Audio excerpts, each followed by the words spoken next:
What if the message you sent in fear reached the one man you were never supposed to find? The rain tapped softly against the cracked kitchen window of a small South Side Chicago apartment, the kind of place where the lights flicker even when the bills are paid and the walls seem to remember every argument that ever happened inside them. And under a worn wooden table, 9-year-old Amara Johnson held her breath like it was the only thing keeping the world from collapsing around her as her small fingers trembled over a phone with a shattered screen, her reflection broken into fragments as she stared at the words she had just typed. "He's beating my mama? Please help." And for a moment she didn't even know who she was sending it to, only that she had to send it to someone, anyone, because silence felt heavier than fear and waiting felt worse than doing something wrong. And somewhere miles away, high above the city in a glass-walled penthouse overlooking Lake Michigan, where the skyline shimmered like something out of a postcard, Daniel Kong sat at the head of a polished marble table as men in tailored suits discussed numbers that reached into the millions. Contracts worth $12 million being reviewed with quiet precision. The air controlled, the lighting warm, the world predictable, until a single vibration broke through the rhythm of power and order. His phone lighting up against the table like it didn't belong there, like it had crossed a line it wasn't supposed to cross, and Daniel didn't reach for it right away because men like him didn't rush for anything, not deals, not threats, not distractions, but something about the way it kept vibrating, persistent, out of place, pulled his attention just enough for his hand to move, slow and deliberate, and when he finally looked down at the screen, the room didn't change but something inside him did. Not visible, not dramatic, just a pause so slight no one else could measure it. The message sitting there plain and raw, no punctuation, no explanation, just fear translated into text, and, for a second, Daniel Kong, who had spent years building a life where nothing surprised him, found himself staring at words that didn't fit into any system he controlled, and around him the conversation continued, numbers, percentages, deadlines, but he wasn't hearing them anymore because somewhere between the skyline and the silence of that room, something had slipped through, something small, fragile, and completely out of his world, and even as his mind tried to place it, categorize it, dismiss it as a mistake or a scam or a message meant for someone else, his thumb hovered over the screen, not moving, not replying, just hovering, as if he already understood that whatever he chose to do next, whether he answered or ignored it, would not stay small, would not stay contained, and far away under that table, Amara squeezed her eyes shut, waiting for nothing and hoping for something at the exact same time. Hours earlier, before the rain began and before the message that would change everything was ever sent, Amara Johnson stood outside a small corner convenience store just 3 blocks from her building, the kind of place with flickering fluorescent lights and a buzzing sign that never fully turned off. Her hands wrapped tightly around a few worn dollar bills she had counted 3 times on the way there, her shoes damp from walking through puddles that reflected the gray Chicago sky, and she hesitated at the door for a second, not because she did not know what to do, but because she already knew what might happen when she stepped inside, and still she pushed the door open, the bell above it ringing sharply, cutting through the quiet as 2 customers near the counter glanced over briefly before looking away. And Amara kept her head down as she walked toward the refrigerated section, her small fingers reaching for a bottle of milk and a piece of bread, simple things, things that should not have required courage, and when she brought them to the counter, placing her money down carefully as if neatness might make her more acceptable, the man behind the register did not even scan the items at first. He just looked at her, slow and deliberate, his eyes moving from her worn hoodie to her damp shoes, then back to her face, and the silence stretched long enough for Amara's chest to tighten, her fingers curling slightly against the counter as she waited, and then he sighed, not loudly, but in a way that felt heavier than a raised voice, shaking his head as he pushed the items back toward her without touching the money, and his words came out flat, practiced, like something he had said before without thinking twice. "We do not serve kids like you," and Amara blinked, confused for just a second, as if she had misunderstood, her voice barely above a whisper as she said, "I have the money," holding the bills a little higher now, her hand trembling not from weakness but from the effort of staying still, and the man glanced toward the door, then back at her, lowering his voice but not his meaning, "Take it somewhere else."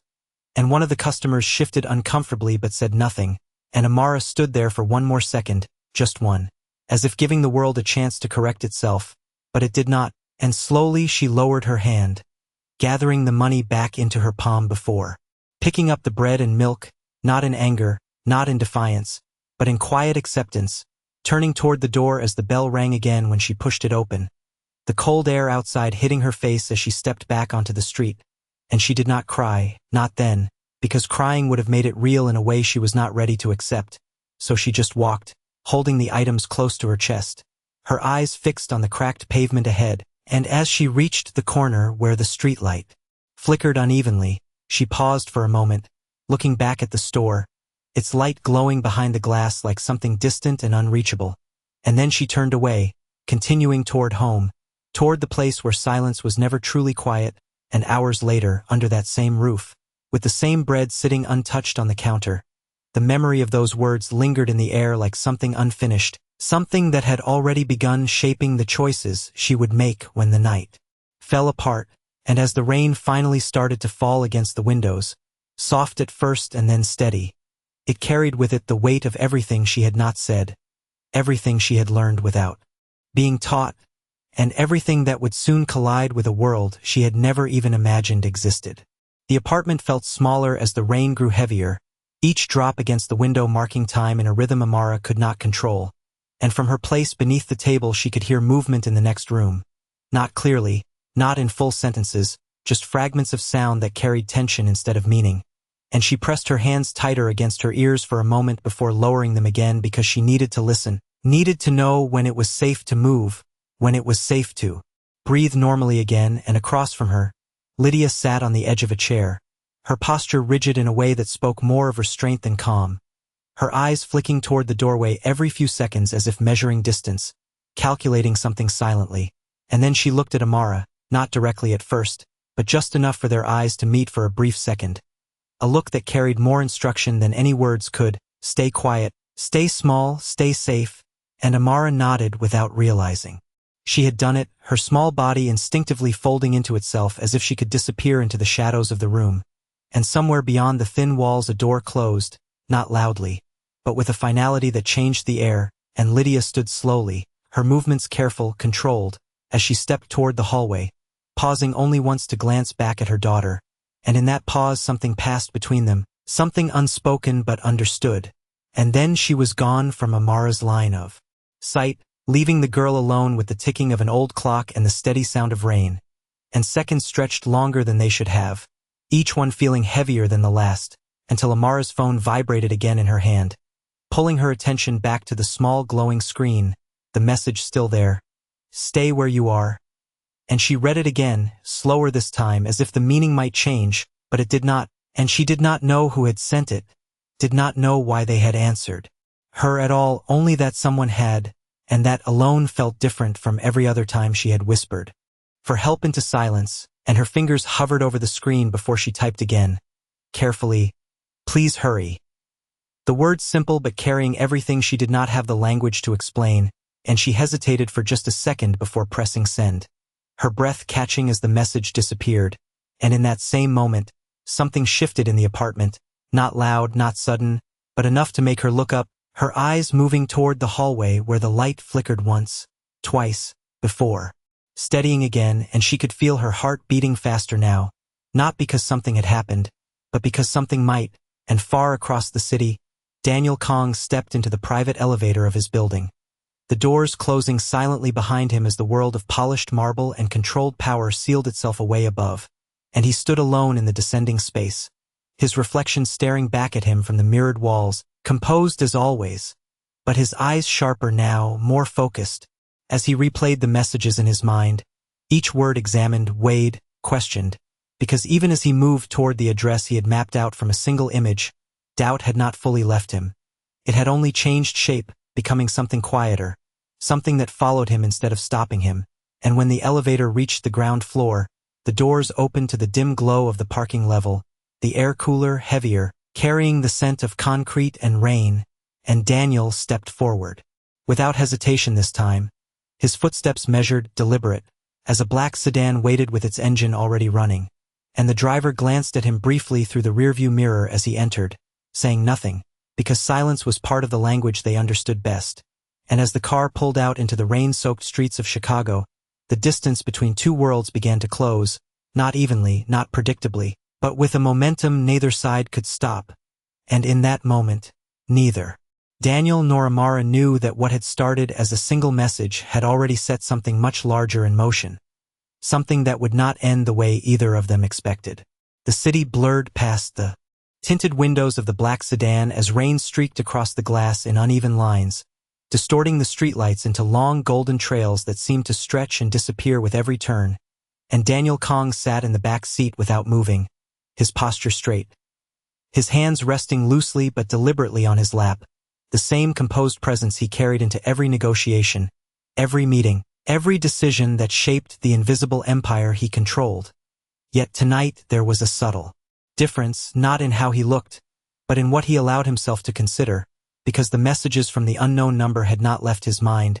They had only grown sharper, more persistent, replaying in fragments that refused to align into something logical. And he did not like that, did not like anything that could not be measured or predicted, and yet he had chosen to move anyway, chosen to leave behind a deal worth more than 14 billion won for something that could still be nothing. More than a mistake, and the driver adjusted the speed slightly as they merged onto a narrower road. The buildings around them changing slowly, the polished glass towers giving way to older structures, lower, worn, marked by time and neglect, and Daniel's eyes followed the shift without expression. Noting details automatically, the broken street signs, the uneven pavement, the dim lights and windows that suggested more absence than presence, and he reached into his coat, pulling out his phone. Again, not to check for new messages, but to look once more at the photograph the girl had sent, zooming in further this time, studying angles, shadows, small inconsistencies, because something about it still did not sit right with him, not enough to turn back, but enough to keep his instincts alert, and as he examined the image, he noticed something he had overlooked before, a reflection in the corner of the window, faint, distorted by the rain, but visible if one looked closely enough. The outline of a figure behind the camera, smaller than expected, positioned lower than an adult would stand, and that detail shifted something again, reducing the space for doubt just slightly because traps were rarely built with imperfection, rarely left with details that could not be controlled, and this felt unpolished, unplanned, real in a way that could not be easily fabricated, and still, he did not fully trust it, because trust was not something he gave freely, not to strangers, not to situations, not even to his own instincts without confirmation. And the car slowed as they approached an intersection where the traffic light blinked yellow instead of cycling through its usual pattern, and Daniel finally spoke, his voice calm, low, carrying authority without effort as he said, "Stop 2 blocks before the address." And the driver nodded once, no questions asked, because questions were not part of their arrangement, and as the car continued forward, Daniel leaned back slightly, closing his eyes for just a second, not to rest, but to focus, to isolate the noise in his mind and bring it back into order, because he needed clarity now more than ever, needed to decide not just what he was walking into, but how far he was willing to go once he arrived, and far away in the small apartment. Amara held her phone tightly against her chest, her breathing uneven as the seconds stretched into something longer, something heavier, and she did not know how close he was, did not know that the distance between them had already been cut down to just a few kilometers, only that she had asked for help and someone had answered, and for the first time in a long time that answer had not disappeared into silence, and as the rain continued to fall outside, steady and relentless, it carried with it a quiet tension that neither of them could escape, because both of them were now moving toward a moment neither fully understood, one driven by instinct, the other by hope, and somewhere between those two forces, the truth waited, unseen, unresolved, and closer than either of them realized. The car came to a smooth stop exactly where Daniel had instructed, 2 blocks away from the location he had reconstructed from a single blurred image, and for a moment nothing moved inside the vehicle, not the driver, not Daniel, not even the faint reflection of passing headlights across the dark interior, as if time itself had slowed to wait for a decision that had already been made but not yet acted upon, and Daniel opened his eyes slowly, his gaze steady as he looked through the rain-streaked window toward the dim outline of the neighborhood ahead, the buildings standing unevenly against the night, their shapes softened by water and distance, and without saying anything further he reached for the door handle, stepping out into the cold air as the rain immediately touched his face, lighter now but persistent, carrying the scent of wet asphalt and something older, something worn into the streets over years of neglect, and he adjusted his coat slightly, not out of discomfort but out of habit, every movement controlled, precise, as he began walking forward. his shoes making soft contact with the damp pavement,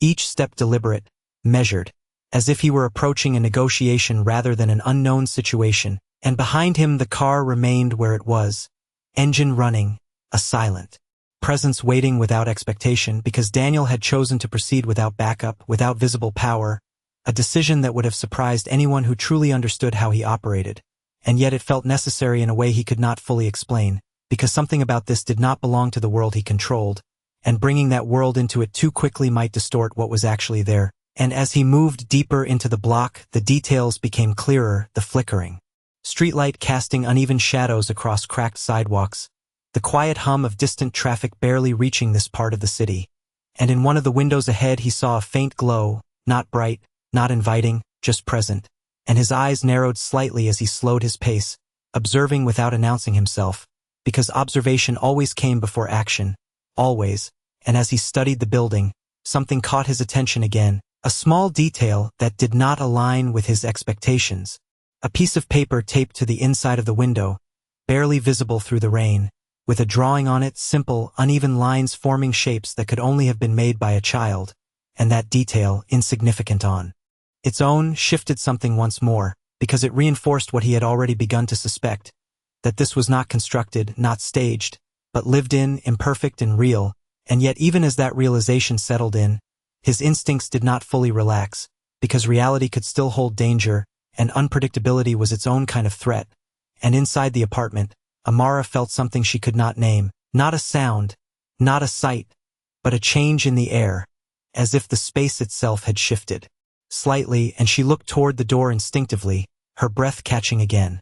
her fingers tightening around the phone as she listened, not for anything specific, just for something different. And she did not know why her heart was beating faster now, did not know that just outside, only a few meters away, the man who had answered her message stood in the rain, looking up at the same window she had once stared out of countless times before, and Daniel remained still for a second longer, his gaze fixed on that faint light, that small drawing, that quiet signal of a life he had not intended to enter, and then, without hesitation, he stepped forward, closing the remaining distance between observation and involvement, crossing a line that once crossed could not be undone.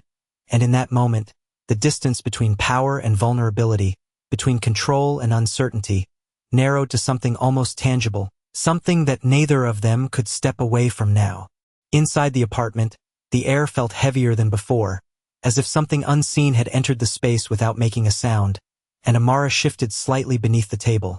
her eyes fixed on the front door now, not because she had heard anything clear, but because the silence itself had changed, becoming sharper, more focused, and she swallowed quietly, her small fingers tightening around the phone as she glanced at the screen again, half expecting another message. But there was nothing new, only the last word still glowing faintly, "Stay where you are,"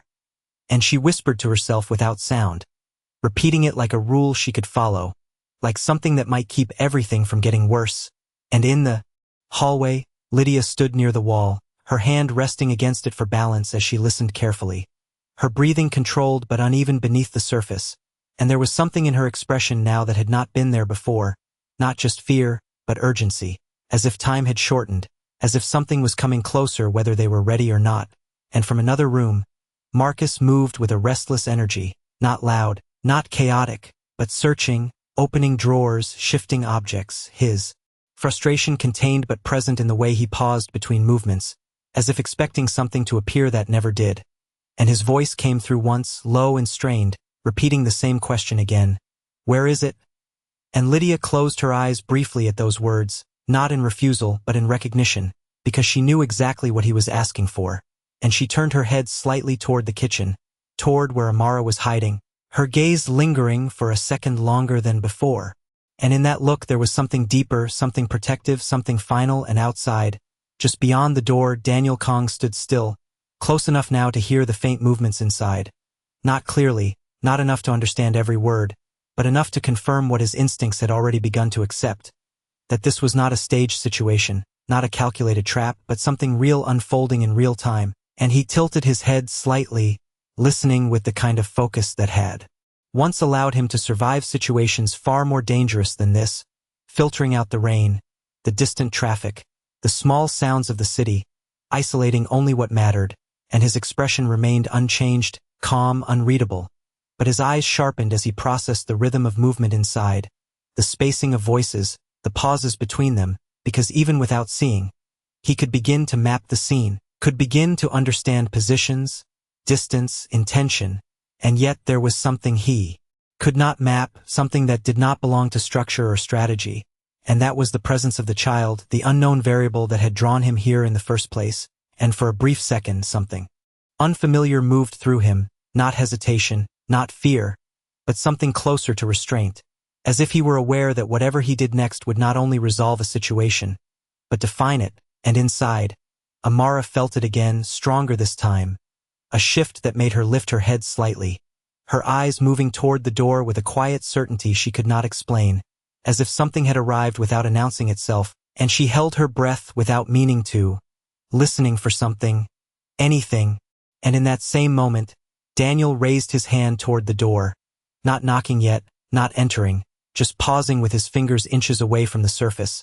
the final space between intention and action hanging there, suspended, because once that door opened, whatever existed on either side of it would no longer remain separate, and the distance that had defined their worlds until now would collapse into something immediate, something irreversible. And in that silence, just before contact, everything seemed to wait. The moment stretched just long enough to feel intentional before Daniel's knuckles made contact with the door. Not loud, not aggressive, just a firm, controlled knock that carried authority without revealing anything more, and inside the apartment, the sound cut through the tension like a line drawn across everything that had been building, and Amara's eyes widened instantly, her body freezing in place as her heart began to race faster, because this was not something she had expected, not something she had planned for, and in the hallway Lydia turned sharply toward the door, her expression shifting from guarded awareness to something sharper, something closer to alarm, as if the presence outside had arrived too soon or at the wrong time, and Marcus stopped moving entirely, his head tilting slightly as he listened,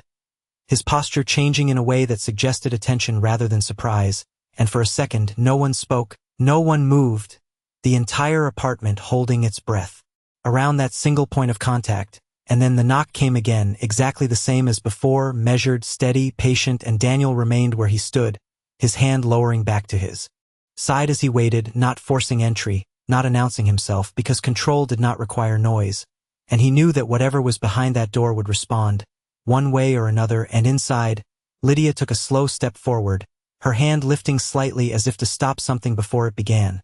But she did not reach the door yet, her eyes flicking briefly toward the kitchen, toward where Amara was hidden, and in that glance there was both hesitation and decision, and Marcus moved then, not quickly, not carelessly, but with a deliberate calm that carried its own kind of tension, stepping toward the door with a faint, almost curious expression, as if he already suspected what waited on the other side, and Amara watched from her place beneath the table, her breath shallow, her fingers tightening around the phone as she tried to understand what was happening, because she had asked for help, but she had never imagined it arriving like this, never imagined it taking shape as a knock-on. The door that now seemed louder than anything else in the world, and as Marcus reached for the handle, Lydia spoke, her voice low but firm, not loud enough to echo, but strong enough to carry meaning. "Do not open it?" And for a fraction of a second Marcus paused, his hand resting against the door without turning it, and then he smiled, not with warmth, not with humor, but with recognition, as if something had just confirmed a thought he had been holding on to, and outside, Daniel's gaze remained fixed on the door, his expression unreadable, but his attention absolute, because even without seeing, he could feel the shift inside, could sense the hesitation, the resistance, the awareness that had replaced whatever chaos had existed before, and that told him more than any words could, told him that his presence had already changed the situation, and when the handle finally turned, slowly, deliberately, Daniel did not move, did not step forward or back, he simply stood there as the door opened just enough to reveal the man inside, their eyes meeting for the first time, and in that instant, something unspoken passed between them, something that did not require introduction or explanation,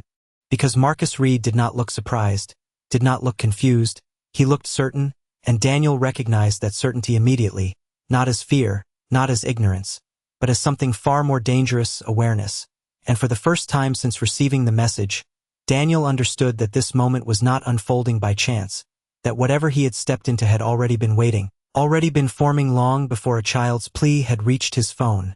And behind Marcus, just barely visible through the narrow opening of the door, the dim light of the apartment flickered once, casting a shadow that moved slightly, small, fragile, watching, and Daniel's focus shifted for just a fraction of a second toward that shadow, toward the presence he had come for, before returning to the man in front of him. Because now there was no longer a question of whether this was real. The only question left was what it truly was, and the answer stood on the other side of the door, waiting to be revealed.